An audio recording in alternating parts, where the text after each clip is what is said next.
disiarkan langsung dari Dinas Kesehatan PP dan KB Kota Madiun. Assalamualaikum warahmatullahi wabarakatuh. Selamat siang kawan Diska. Berjumpa kembali dalam program Info Sehat, informasi seputar kesehatan. Tentunya bersama Ilmilia di sini yang akan menemani siang hari kawan Diska semuanya. Untuk itu, tetap stay tune di IG kami di Promkes Kota Madiun. Dan bagi kawan Diska yang nantinya terlewatkan menonton live kami, bisa langsung mampir ke channel YouTube kami di Kawan Diska 5145. Oke kawan, hari ini kita akan membahas satu topik kesehatan yang tentunya sangat menarik dan penting sekali untuk kita bagikan ke kawan Diska semuanya. Tentu sudah hadir di studio narasumber yang begitu luar biasa. Ada Kakak Aulia Mutiara Rianintia, Sarjana Kesehatan Masyarakat. Halo Kakak, apa kabarnya? Halo Kak Ilmi. Iya, kabarnya Terima bagaimana? kasih, Alhamdulillah baik. Oke, Kakak Aulia ini biasa bertugas di UPTD Puskesmas Sukosari sebagai penyuluh kesehatan, betul? Betul. Oke, mungkin bisa disapa dulu kawan Diska yang sudah join di IG Live kami. Halo, perkenalkan saya Aulia Mutiara, saya petugas promosi kesehatan dari Puskesmas Sukosari. Oke Kakak Aulia, hari ini kita akan membahas satu topik kesehatan yang masih hangat dan mungkin masih akan hangat terus topik kita hari ini. Ini masih keberlanjutan dengan program kemarin. Tanggal 31 Mei kan selalu diperingati sebagai Hari Tanpa Tembakau Sedunia. Nah, hari ini kita akan membahas salah satu produk olahan tembakau, yakni rokok. Untuk itu, kepada kawan Diska semuanya, jika ada yang ingin ditanyakan, bisa langsung tulis komennya di IG Live kami dan nantinya mungkin bisa langsung dijawab oleh Kakak Aulia pada hari ini. Begitu. Iya. Oke, sudah siap Kakak untuk membagikan informasi kepada kawan Diska semuanya hari ini? Siap sekali. Oke. Rokok ini kan menjadi bahasan yang mungkin tidak akan pernah ada habisnya. Betul. Mungkin bisa diawali dulu Kak, kenapa sih sebenarnya kok kita ini harus berhenti merokok? Sebenarnya bahaya dari rokok sendiri itu seperti apa? Betul. Jadi merokok ini merupakan salah satu faktor risiko bersama penyakit tidak menular, di mana ternyata konsumsi tembakau atau konsumsi rokok ini dapat menimbulkan gangguan kesehatan, kurang lebih seperti gangguan pernafasan, penyakit PPOK dan asma, kemudian gangguan kardiovaskuler seperti hipertensi, stroke, dan penyakit jantung koroner. Selain itu juga bisa dapat berpotensi menyebabkan kanker, gangguan reproduksi, dan kehamilan, Kak. Seperti itu. Jadi banyak sekali ya sebenarnya bahaya yang ditimbulkan dari merokok itu sendiri. Iya, betul. Tetapi kenapa ya kok masih banyak orang yang mau merokok? Bahkan di bungkus rokoknya sendiri itu kan tertulis dengan jelas tentang bahaya merokok, bahkan gambarnya pun ada jelas. Tetapi kenapa ya kok masih banyak sekali yang merokok? Bahkan mungkin ya kalau ada bahasan, ada kata-kata bahaya merokok, ini orang ini tidak lantas berhenti merokok tetapi berhenti membaca bahaya merokok. Ini kan sebagai apa ya, suatu fenomena di kalangan masyarakat saat ini gitu. Yang mungkin karena permasalahan masyarakat belum memahami bahwa bahaya rokok itu tidak hanya sebatas pada kesehatan saja. Jadi juga selain dari adanya beban dari biaya pengobatan yang ditimbulkan akibat adanya gangguan kesehatan, ternyata efek rokok ini Kak Ilmi, juga ada dampaknya pada hilangnya produktivitas atau hari. Jadi orang yang perokok yang memiliki gangguan kesehatan dan mengalami sakit, otomatis dia akan berhenti bekerja atau mungkin tidak masuk bekerja dan otomatis akan mempengaruhi produktivitasnya dari segi ekonomi. Apalagi kalau misalnya perokok ini seorang kepala rumah tangga ya yang memiliki beban menanggung finansial bagi keluarganya. Dan tentu saja pajanan rokok ini pun efeknya nggak hanya bagi diri sendiri, pemirsa, jadi juga pada orang di sekitar kita yang kita sebut seringnya perokok pasif seperti itu. Dan asap rokok ini pun mengandung campuran dari asap dan partikel yang ternyata memiliki resiko sangat tinggi bagi kelompok rentan, bahwa 31% anak-anak ini sangat beresiko terpapar asap rokok dan 64% pada kelompok perempuan. Jadi seperti itu. Jadi datanya ini sudah cenderung meningkat begitu ya Kak, dari tahun per tahun untuk orang yang merokok ini dari datanya itu terjadi kenaikan begitu ya. Kalau untuk Indonesia sendiri mungkin ada datanya Kak bagaimana dibanding dengan negara lain? Indonesia ini menduduki prevalensi perokok tertinggi di dunia. Untuk di Asia Tenggara sendiri, Indonesia ini jumlah perokok terbesar, Kak.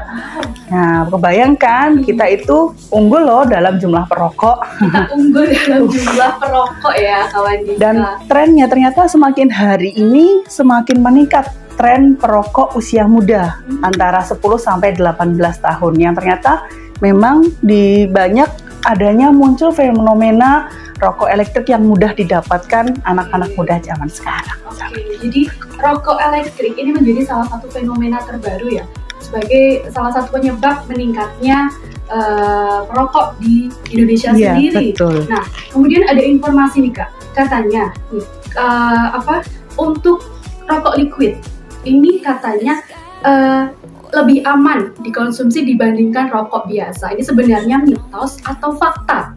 Oke, jawabannya 1, 2, 3. Mitos. Mitos, oke. Jadi tidak lebih aman ya pemirsa di rumah, dimanapun berada. Rokok elektrik sama-sama juga mengandung nikotin yang sama zat berbahayanya dan juga campuran zat kimia yang lain.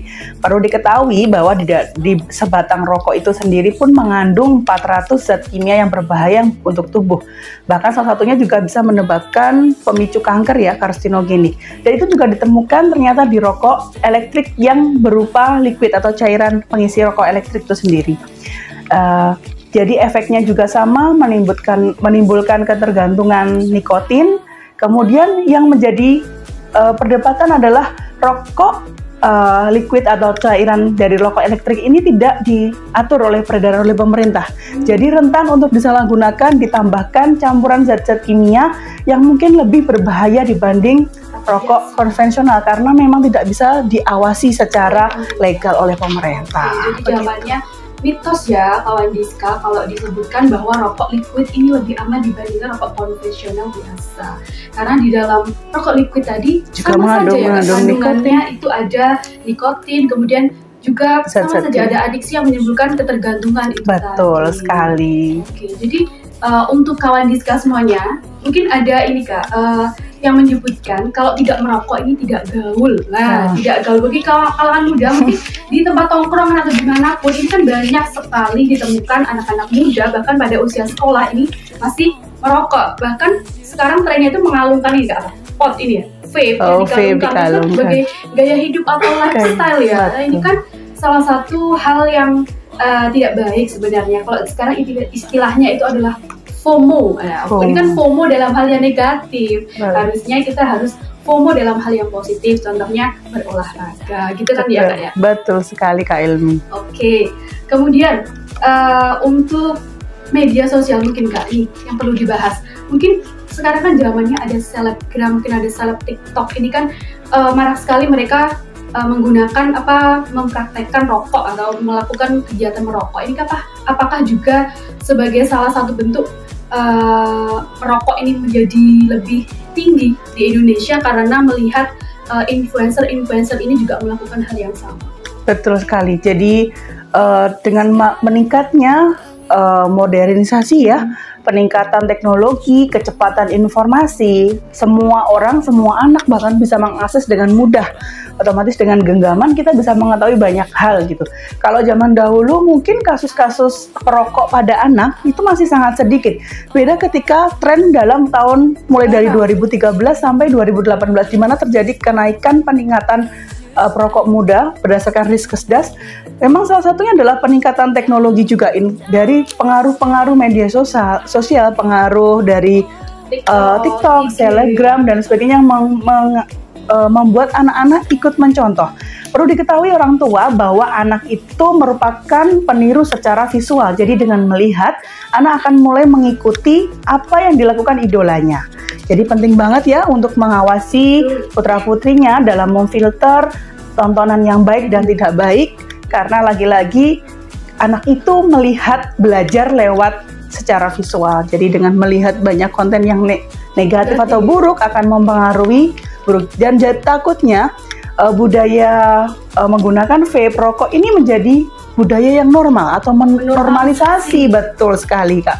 Ilmi. Jadi menormalisasi kegiatan merokok yang dulunya orang itu merokok di depan umum tabu, malu ya. Sekarang itu malah lebih terkesan bangga. Ya kalau nggak merokok cupu betul. Nah, kita kembalikan, kita sebagai tenaga kesehatan harus menjadi garda terdepan bahwa membetulkan kembali atau meluruskan kembali habit-habit atau kebiasaan budaya-budaya yang tidak betul seperti itu. Jadi saya tidak sungkan untuk menegur ya kalau memang ada orang yang memang usia di bawah ya masih merokok kemudian dipertontonkan pada anak-anak yang mungkin tidak bisa membedakan mana yang betul dan mana yang buruk gitu. Jadi untuk kawan Diska semuanya mohon dicermati ya, merokok ini tidak lantas membuat kalian semua menjadi keren atau menyala abangku kalau sekarang ya, tapi menyala paru-paruku kalau merokok ini ya kawan Diska semuanya. Oke, kita lanjut lagi Kak. Kemudian untuk budaya mungkin seperti yang disebutkan kakak tadi ya, kakak Aulia tadi.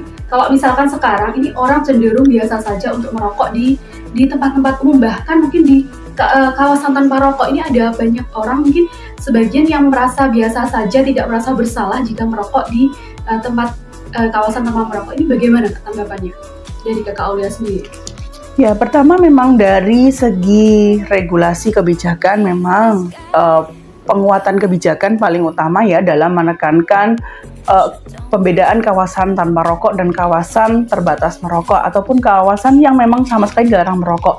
Otomatis ketika kebijakan ini sudah kita pegang kukuh, maka kita akan membatasi gerak perokok itu sendiri. Tapi ketika kebijakan ini tidak bisa kita pegang secara kukuh, maka perokok ini akan masih leluasa seperti itu. Dan karena memang efeknya perokok ini Kak Ilmi, jadi di mana ada zat rokok ini mengandung zat nikotin, di mana menimbulkan efek ketergantungan. Bahkan orang itu kalau berhenti pun juga bisa menimbulkan sakau ya, atau namanya sakau. Iya, sakau nikotin namanya ya. Jadi emang efeknya ketergantungan, dia akan terus-menerus terjerat dalam lingkaran kembali lagi perokok itu tadi. Makanya akan membenarkan segala cara meskipun itu menantang regulasi, menantang aturan ya, karena efek dari ketergantungan dari zat nikotin itu sendiri. Jadi untuk kawan Diska semuanya tolong bijak, untuk yang merokok ini tolong bijak juga, jangan merokok di kawasan-kawasan yang sudah menjadi kawasan tanpa rokok ini tadi. Merokok ini menjadi masalah pribadi, tetapi kalau merokoknya di ruang publik ini menjadi masalah publik. Betul sekali Kak Ilmi. Kita lanjut Kakak. Puskesmas sendiri menjadi salah satu fasilitas layanan kesehatan tingkat pertama. Betul. Mungkin adakah layanan di puskesmas sebagai pendorong untuk upaya bagaimana cara berhenti merokok? Mungkin adakah di puskesmas layanannya? Untuk di puskesmas layanan terdapat layanan upaya berhenti merokok karena memang kita memahami ya, dari awal memahami bahwa berhenti merokok ini bukanlah hal yang mudah dilakukan pada setiap orang kan. Tadi sudah saya sebutkan bahwa ada efek dari ketergantungan zat nikotin itu sendiri, di mana kita menyebutnya withdrawal syndrome ya, yaitu sakau nikotin ya, atau ibaratnya gejala putus nikotin itu sendiri. Dan ini akan mempengaruhi, ditandai dengan perubahan emosi dan perilaku. Mungkin bagi sebagian orang yang mencoba berhenti merokok tidak akan mengalami gejala ini, tapi ternyata ada beberapa orang yang dia nggak bisa berhenti merokok karena mengalami gejala ini, akhirnya kembali lagi merokok. Nah, tentunya orang-orang perokok seperti inilah yang membutuhkan bantuan tenaga kesehatan, khususnya melalui layanan upaya berhenti merokok di tempat kami namanya UBM Kresna, adalah gunanya untuk membutuhkan bantuan dari tenaga kesehatan untuk terus memotivasi dan komitmen dalam upaya menghentikan perilaku merokoknya. Itu. Untuk konsepnya sendiri, untuk layanannya seperti apa Kak? Untuk layanan berhenti merokok ini berupa layanan konseling, di mana dilakukan setiap 2 minggu sekali, selama 3 bulan berturut-turut dengan sesi konseling 30-60 menit. Kemudian selain itu akan dilakukan pemeriksaan kadar karbon monoksida dengan menggunakan CO analyzer. Setelah itu akan dilakukan evaluasi tentang kesiapannya, baik dari segi motivasi dan tingkat ketergantungan dari nikotinnya itu sendiri. Ya, betul. Jadi layanannya lebih ke konseling begitu ya Kak? Betul sekali. Konseling dan dilakukan setiap 2 minggu sekali? Iya. Selama 6 kali pertemuan? Selama 2 minggu 1 kali, selama 3 bulan berturut-turut. Untuk sasarannya sendiri, untuk layanan ini siapa saja Kak yang boleh datang ke layanan UBM? Untuk sasarannya dari layanan ini adalah siapapun perokok aktif, usia berapapun Kak, boleh secara mandiri mengakses layanan ini ataupun mungkin dari keluarga yang mengajak anggota keluarganya yang memiliki perilaku merokok untuk datang secara mandiri ke puskesmas.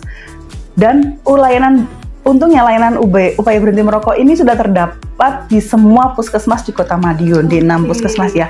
Bahkan ada klinik juga dan Vaskes, fasilitas pelayanan kesehatan pertama primer lainnya pun juga sudah memiliki layanan upaya berhenti merokok ini. Jadi bagi siapapun bisa mengakses gitu dengan mudah ya sebenarnya. Oke, jadi di 6 puskesmas yang ada di Kota Madiun ini sudah ada semua untuk layanan berhenti merokok tadi. Betul. Mungkin untuk hotline, ada kak yang bisa dihubungi dari layanan tersebut? Untuk di Puskesmas Kosari sendiri, kami untuk layanan dibuka setiap hari Rabu sesuai dengan jam pendaftaran loket ya, jam 7 sampai jam 11. Kemudian untuk layanan konseling secara hotline WhatsApp bisa menggunakan nomor 0895 703 303 500. Nah, itu layanan konseling 24 jam yang bisa diakses bagi semua ya, semua masyarakat untuk bertanya-tanya untuk tentang metode berhenti merokok dan penjadwalan jadwal konseling di puskesmas kami seperti itu. Berarti diperbolehkan kapanpun kita menghubungi nomor bisa, tersebut. betul. Asal Yes, tidak video call ya. Atau sleep call jangan dong. Tidur Kak. Iya. Oke Kak, untuk selanjutnya mungkin ini untuk layanan UBM sendiri. Betul. Selain konseling, adakah layanan yang ditawarkan dari klinik UBM? Jadi kita ada, karena program UBM ini terintegrasi dengan program Posbindu PTN, kemudian terintegrasi dengan deteksi dini kesehatan jiwa juga, kemudian dari program UKS serta program BISPK. Jadi kita menggunakan sistem pendekatan secara komprehensif ya, menyeluruh. Kemudian untuk di dalam gedungnya sendiri kita dilakukan pemeriksaan dengan menggunakan alat CO analyzer, gunanya untuk mendeteksi adanya kadar karbon monoksida di paru-paru. Untuk perokok usia 40 tahun ke atas kita lakukan screening tambahan PUMA. Kemudian kita lakukan pemeriksaan spirometer jika memang skor PUMA-nya di atas 6 karena ada potensi bahwa kecenderungan mulai gejala PPOK seperti itu. Selain itu pun juga seperti biasa sebelum melakukan wawancara pun dilakukan pemeriksaan pengukuran berat badan, tinggi badan, lingkar perut, kemudian dilakukan pengisian wawancara singkat terkait tingkat adiksi nikotin dan tingkat kesiapan untuk menilai skala motivasi dari yang bersangkutan untuk berhenti. Oke, jadi menarik sekali. Jadi bukan hanya konseling, tapi nantinya kita juga akan mendapatkan pemeriksaan Betul, lainnya. Kak. Untuk mendaftarannya berarti seperti biasa ya Kak, kita lewat seperti biasa. loket, kemudian juga menunggu untuk ke kliniknya. Begitu. Oke, kita lanjut lagi Kak. Betul. Oke, kita lanjut untuk metode atau langkah-langkah yang digunakan dalam pemberian konseling itu sendiri. Untuk konseling pemberian upaya berhenti merokok ini seperti apa yang dilakukan di Puskesmas Sukosari? Oke. Untuk pemberian konseling upaya berhenti merokok ini kita menggunakan metode 4T, di mana 4T itu terdiri dari tanyakan, telaah, tolong dan nasihati serta tindak lanjut, di mana untuk tanyakan ini kita akan menggali informasi awal Kak Hilmi. Jadi terkait sifat perokok ini, profil perokok, kebiasaan merokok, kemudian dari kesiapannya, apakah memang mau berhenti atau masih ingin melanjutkan merokok. Nah, di situ kita akan menentukan. Di tahap selanjutnya kita akan melakukan telaah, di mana kita mengevaluasi hasil yang kita dapatkan tadi. Kita yang akan menentukan metode apa yang paling kita rasa sesuai untuk yang bersangkutan. Kemudian kita edukasi, kita sarankan, kita nasihati ya. Kemudian jika memang yang bersangkutan belum menginginkan untuk berhenti merokok, maka kita akan motivasi terus dalam setiap sesi pertemuannya. Jadi kita akan gali gak hanya dampak dari kesehatannya, tapi juga itu dari bahwa bahaya rokok itu juga akan berdampak pada segi ekonomi atau finansialnya juga. Kemudian sesi tolong dan nasihati, kita akan arahkan klien atau kita nyebutnya orang yang berhenti merokok di tempat layanan kami itu untuk mendapatkan terapi ya. Jadi selama sesi itu tadi 3 bulan berturut-turut. Kemudian jika tindak lanjutnya memang kami merasa bahwa pasien tidak ada perubahan yang signifikan, maka kami berhak untuk merujuk ke FKTP yang lebih tinggi ya, atau ke rumah sakit untuk untuk mendapatkan terapi farmakologi dan multi modalitas yang lain. Mungkin ada pemeriksaan kesehatan tambahan lain karena yang menyebabkan yang bersangkutan masih terus merokok meskipun sudah melewati sesi konseling yang 3 minggu tadi. 3 bulan tadi. 3 bulan tadi. Jadi ada 4T ya? 4T, ya. Tanyakan, telaah, tolong dan nasihati, kemudian tidak lanjutnya. Berarti untuk upaya ini tidak serta-merta kita melakukan konseling gitu, tetapi ada tahapnya. Betul. Kita menyesuaikan dengan kondisi klien tadi gitu ya. Oke, menarik sekali untuk kalau diskusinya bisa mengunjungi klinik UBM ya Kak ya? UBM Kresna yang ada di Puskesmas Sukasari. Oke, selanjutnya untuk cara berhenti merokok ini sebenarnya ada nggak sih cara yang benar dalam kita upayanya untuk berhenti merokok itu seperti apa? Jadi untuk klien atau orang merokok bisa dapat memilih metode berhenti merokok dengan 3 cara. Yang pertama adalah dengan berhenti seketika, di mana perokok ini langsung menghentikan kebiasaannya merokok. Dan ternyata memang cara ini dianggap paling efektif untuk menghentikan kebiasaan rokok. Paling efektif untuk berhenti seketika. Namun bagi kami selaku konselor, kami tidak menyarankan penggunaan metode ini untuk perokok berat ya, yang memiliki kecanduan atau tingkat adiksi yang tinggi. Kemudian yang kedua adalah dengan cara penundaan, di mana dengan cara ini Anda dapat menunda saat merokok pertama Anda di setiap harinya. Misalnya nih, merokok paling pagi jam 7 pagi. Cobalah besoknya merokok mundur di jam 9. Kemudian esok harinya lagi, lusa, mundur lagi di jam 11. Jadi bertahap sampai nanti akan habis jam, tidak ada jam merokok seperti itu. Dan yang terakhir adalah metode pengurangan jumlah rokok, di mana dengan mengurangi jumlah batang rokok yang dihisap setiap harinya.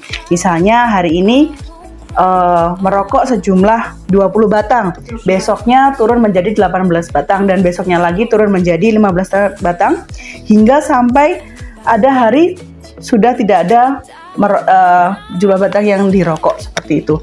Jadi memang bisa menggunakan 3 metode itu yang bisa dipilih disesuaikan dengan kemampuan, motivasi, dan karakteristik masing-masing perokok. Jadi ada tiga cara yang bisa dipilih. Oke, tadi ada yang pertama itu saya kira malah yang tidak paling efektif itu langsung menghentikan ya. Berhenti seketika. Itu ternyata paling efektif ya. Paling efektif. Tapi kami sebagai konselor tidak menyarankan metode ini digunakan pada perokok berat dengan tingkat adiksi yang nikotin sangat tinggi. Jadi untuk adiksi yang sangat tinggi kami akan menyarankan menggunakan metode pengurangan atau penundaan. Kalau dalam istilah diet ini kan rokok ini kan juga sama seperti caranya mungkin. Betul. Ya. Kalau dia itu kan kalau kita langsung mengurangi ini kan banyak gagalnya, ya, kan betul. Kak. Dan yang paling penting itu adalah niat dan motivasi. Ya, betul. Sambil dinikmati prosesnya berhenti gitu. Jangan tertekan atau gimana ya Kak ya. Betul sekali. Semakin tertekan nanti semakin kepikiran lagi. Dari istrinya untuk berhenti merokok ini juga bisa jadi. Untuk selanjutnya mungkin kita bahas tentang manfaat nih Kak. Sebenarnya manfaatnya banyak sekali kalau kita jabarkan satu-satu. Mungkin manfaat dari berhenti merokok untuk tubuh kita sendiri itu apa Kak? Jadi yang paling sederhana dimulai dari 20 menit kita berhenti merokok, itu tekanan darah, kemudian denyut jantung, kemudian aliran darah tepi itu semua membaik. Kemudian dalam waktu 1-2 hari bisa sanggup berhenti merokok, ternyata nikotin itu mulai tereliminasi dari tubuh. Kemudian fungsi pengecap dan indera penciuman sudah kembali membaik, serta sistem kardiovaskuler juga ikut membaik. Dan ternyata dalam 1 tahun kita berhenti merokok, berhasil berhenti merokok, itu resiko dari penyakit jantung koroner itu sudah menurun setengah dari orang yang masih tetap merokok. Sedangkan kalau kita sukses berhenti 15 tahun, itu resiko semua penyakit mortalitas, bahkan termasuk penyakit jantung koroner, itu menurun resikonya sama seperti orang yang tidak pernah merokok. Nah, kita akan bisa kembali normal seperti orang yang tidak merokok sebelumnya. dengan konsisten berhenti merokok. Jadi manfaatnya memang banyak sekali untuk kita, untuk tubuh kita kalau kita berani berhenti untuk merokok. Betul. Mungkin banyak orang yang berpikir bahwa dampak rokok ini kan tidak langsung terlihat ya. Kalau misalkan kita merokok hari ini mungkin besok tidak akan terlihat. Tetapi dampak ini kan jangka panjang ya Kak, jangka panjang. Jadi untuk manfaatnya ini banyak sekali untuk tubuh kita. Jadi untuk kawan Diska semuanya jangan pernah tidak berani untuk tidak merokok di lingkungannya. Kalau misalkan lingkungannya banyak yang merokok ya kita ya usahakan tidak merokok itu tadi. Karena tidak merokok itu bukan berarti, kalau merokok itu bukan berarti kita tidak gaul itu tadi ya Kak ya. Oke.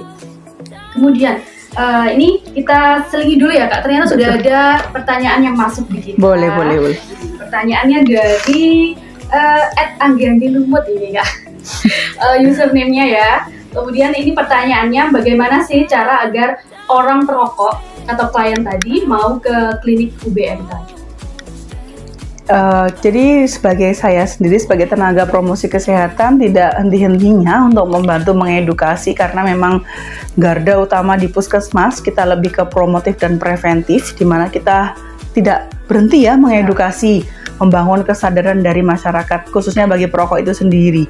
Karena akses dari layanan UBM ini bisa diakses secara mandiri dengan misalnya hati nuraninya terpanggil nih berangkat sendiri ke puskesmas, atau mungkin harus nunggu diajak dari istri, pasangan kita, atau mungkin keluarga ayah ibu untuk berangkat ke sini boleh. Jadi lebih ke pertama dibangkitkan dulu kesadarannya bahwa kesehatan ini atau tubuh ini tuh titipan. Nah, kalau kita jaga, kalau kita jaga, maka kita termasuk bentuk syukur dalam kepada Tuhan Yang Maha Esa gitu. Jadi untuk pesan tetap berhentilah sekarang juga. Itu tadi dengan mengakses boleh secara mandiri atau harus menunggu ya, diantarkan keluarga atau mungkin pasangannya ke. Jangan sampai tunggu sampai sakit ya. Betul sekali. Lebih baik mencegah daripada terlambat. Jadi penting sekali menumbuhkan motivasi pada diri sendiri untuk mau berhenti merokok itu. Afirmasi positif Kak kita ya. Oke, selanjutnya Kak, ini untuk sistem rujukan.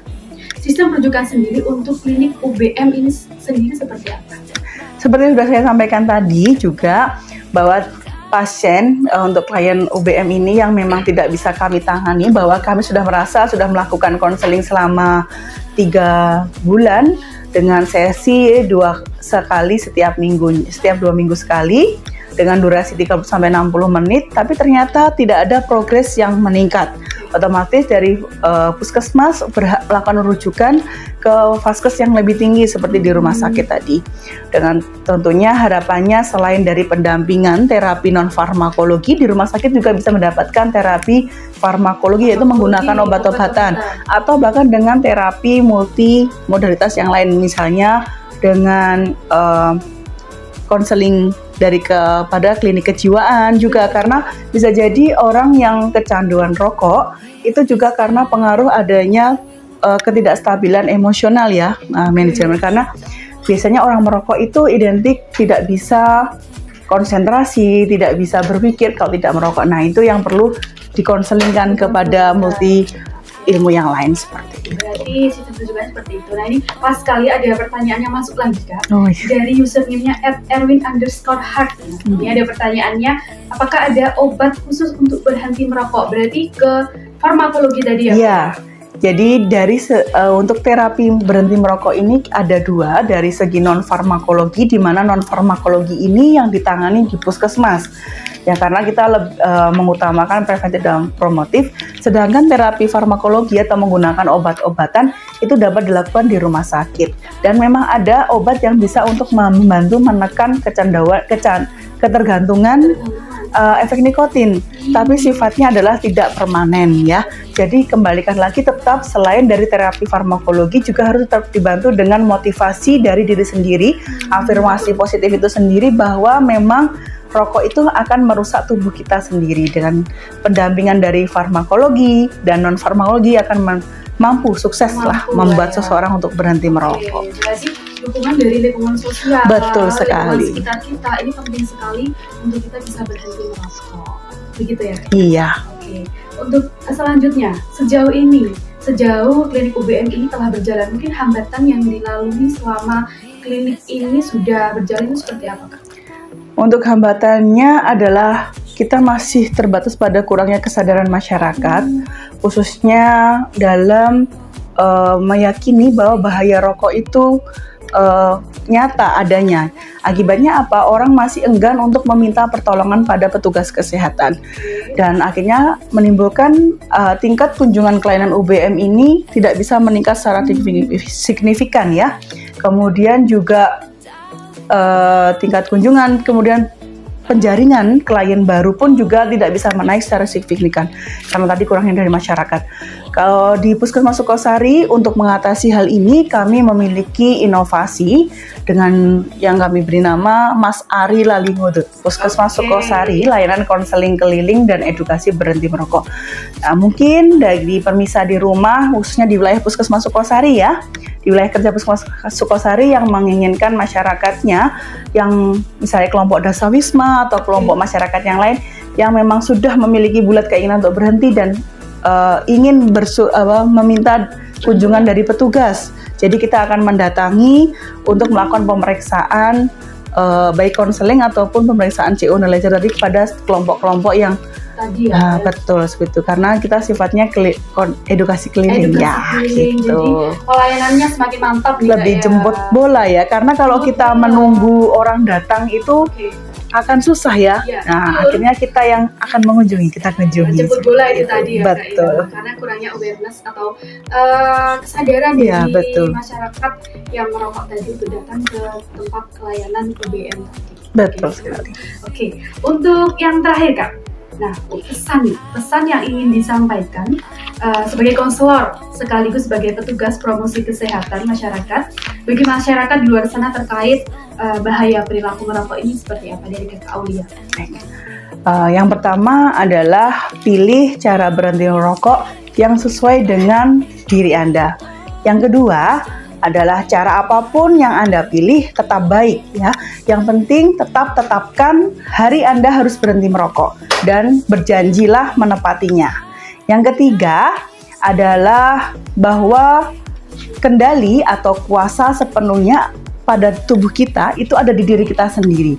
Dimana kalau kita mensyukuri anugerah dari Tuhan Yang Maha Esa, maka kita harus sadar bahwa mulai berhenti merokok saat itu juga. Dan yang terakhir, pesan saya sebagai tenaga konselor selaku tenaga promosi kesehatan, bahwa orang tua yang masih memiliki perilaku merokok, mohon untuk tidak merokok di depan anak-anak. Sekali lagi, anak-anak adalah peniru pembelajar secara visual yang paling cepat. Jadi dengan melihat, anak-anak akan mudah untuk mencontoh dan meniru perilaku orang tuanya. Dan tentunya ini akan mengakibatkan peningkatan jumlah perokok muda di masa mendatang. Itu saja sih. Luar biasa sekali pesan dari Kakak Aulia ini.